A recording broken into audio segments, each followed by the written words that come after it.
Welcome to the Sports Jawn. This is Ryan Wolfson. In this episode, we'll be talking about the power rankings going into the NFL season. Let me just break down what I mean by power rankings. One, going into the season, this is where I feel like the teams, not based on how I think they're going to finish, but based on how their rosters are going into the season, from 1 being the best, 32 being the worst. And throughout the season, after each week, I will be updating my power rankings so you can kind of see how much movement has had. As you will kind of see earlier in the season, I'm not going to move too much because I have a good grasp of how I will feel about the teams after the first few weeks. Generally takes about 3 to 5 weeks, which is I always say about a month to kind of figure out, where I was right, where I was wrong. But you'll see some changes earlier on in the season, but as we get throughout the season, you'll see a lot more changes.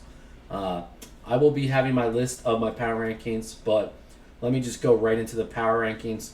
I got number 1, I got the Philadelphia Eagles. Number 2, the Baltimore Ravens. Number 3, the Buffalo Bills. Number 4, the Cincinnati Bengals. Number 5, the Tampa Bay Buccaneers. The number 6, the Los Angeles Chargers. Number 7, the Kansas City Chiefs. Number 8, Denver Broncos. Number 9, the Minnesota Vikings. Number 10, Seattle Seahawks.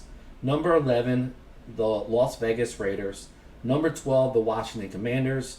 Number 13, Detroit Lions. Number 14, the San Francisco 49ers. Number 15, the Los Angeles Rams. Number 16, the New England Patriots. Number 17, the Indianapolis Colts. Number 18, the Jacksonville Jaguars. Number 19, the Carolina Panthers.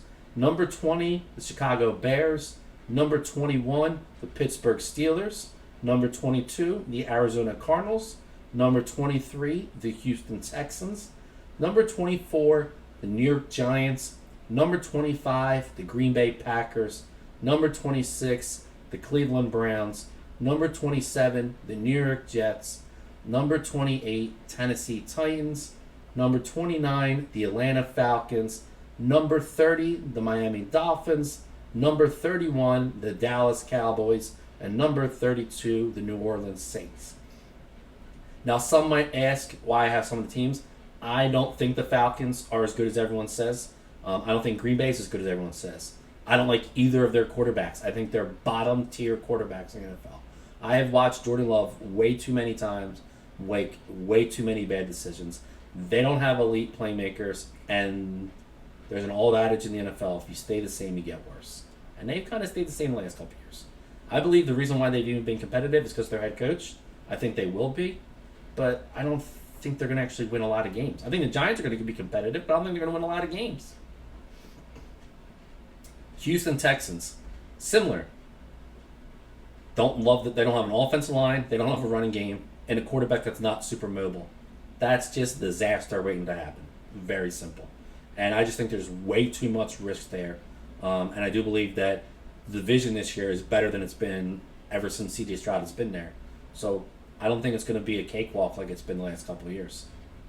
People say Dallas. How do you have them that far down? I have them that far down. Why? Because generally when there's dysfunction, that's not good. When your 2-star defensive players, and that's really all you got, aren't showing up, that's not good. When you don't have a star running back, generally that's not good. There's just too many questions. I think they have the worst head coach in the league. There's just too much negative things coming out of Dallas. And for Dallas fans, this might be the best thing long term, because maybe it'll be a wake up call, and maybe it'll luck them into getting one of these elite quarterbacks in next year's draft class. But don't see how they're going to be that good of a team.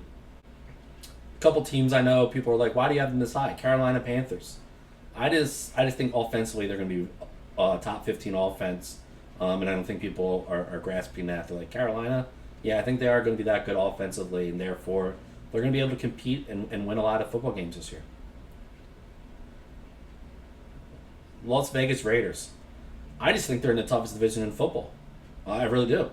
I think if they were in the AFC North, for example,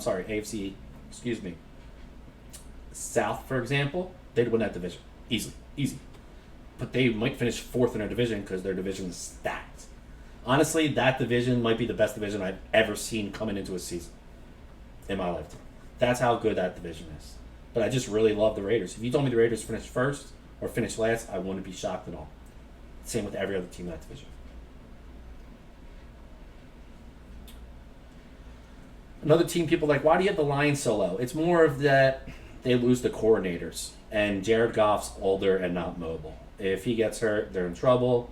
If their coordinators, like it did for Philadelphia after they made the Super Bowl and then they lost Shane Steichen and Jonathan Gannon, following year, second half season, it just spiraled out of control. Detroit has a really tough schedule because they did really well last year, plus losing the coordinators, and the NFC just got a lot tougher. I just think that it's going to be tough for them to be super elite again. So that's kind of how I break down my power rankings. As you will see, how I have my power rankings kind of correlates to my season predictions, aka my NFL playoff predictions, which I will be going over in the next segment.